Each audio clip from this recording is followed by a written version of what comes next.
নিরাপদ ও সম্ভাবনাময় ছাত্র সমাজ নিশ্চিত করতে এবং আইনশৃঙ্খলা রক্ষায় জনগণের অংশীদারিত্ব বৃদ্ধিতে জামালপুরে অনুষ্ঠিত হয়ে গেল র্যাব ১৪ এর বিশেষ টাউন হল সভা।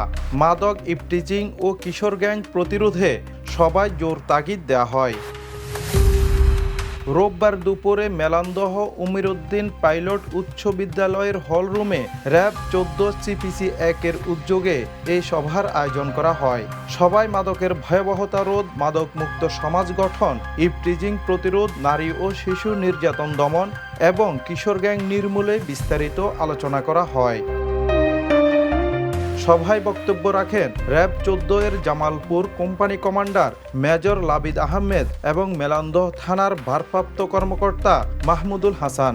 এছাড়া স্থানীয় নেতৃবৃন্দ, মাদকদ্রব্য নিয়ন্ত্রণ অধিদপ্তরের কর্মকর্তা এবং বিদ্যালয়ের প্রধান শিক্ষক এতে বক্তব্য দেন। আইনশৃঙ্খলা পরিস্থিতি স্বাভাবিক রাখতে সমাজের সব স্তরের সচেতন নাগরিকদের সহযোগিতা কামনা করেছে র্যাব।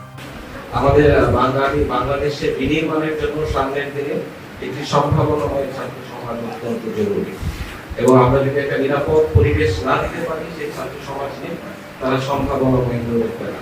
এটা একে অপরের সাথে সম্পর্ক জড়িত। আর তাদেরকে নিরাপদ এই একটি সমাজ, নিরাপদ পরিবেশ প্রদান করতে হলে আইন শৃঙ্খলা বাহিনী এবং জনগণের অংশীদারিত্ব অঙ্গানুঅঙ্গিভাবে জড়িত থাকতে হবে।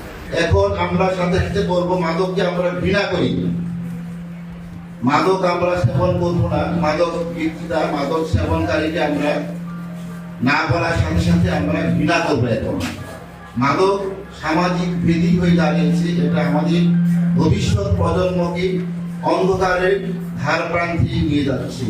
সেখান থেকে আমরা যদি মুক্ত হতে না করি তাহলে আমরা ভবিষ্যৎ প্রজন্ম আস্তে আস্তে মেধাশূন্য হয়ে যাবে। আমাদের প্রত্যেকটি প্রতিষ্ঠানগুলিতে সন্ধ্যার পরে হেড স্যার ঠিকই বলেছে যে সন্ধ্যার পরে যখন স্কুল ছুটি হয়ে যায় তখন স্কুল খালি থাকে, মাঠ খোলা থাকে, সবাই স্কুলে গেট বন্ধ থাকে না, ভিতরে বসে বসে বিভিন্ন জায়গায় নেশা করে। আস্তে আস্তে এটা একটি মানে ভয়ঙ্কর পরিণত হয়েছে। শিক্ষক, শিক্ষার্থী ও অভিভাবকদের স্বতঃস্ফূর্ত অংশগ্রহণে এই টাউন হল সভাটি একটি মাদকমুক্ত ও নিরাপদ সমাজ গঠনে দারুণ ভূমিকা রাখবে বলে আশা করছেন আয়োজকরা। Desk report, the news.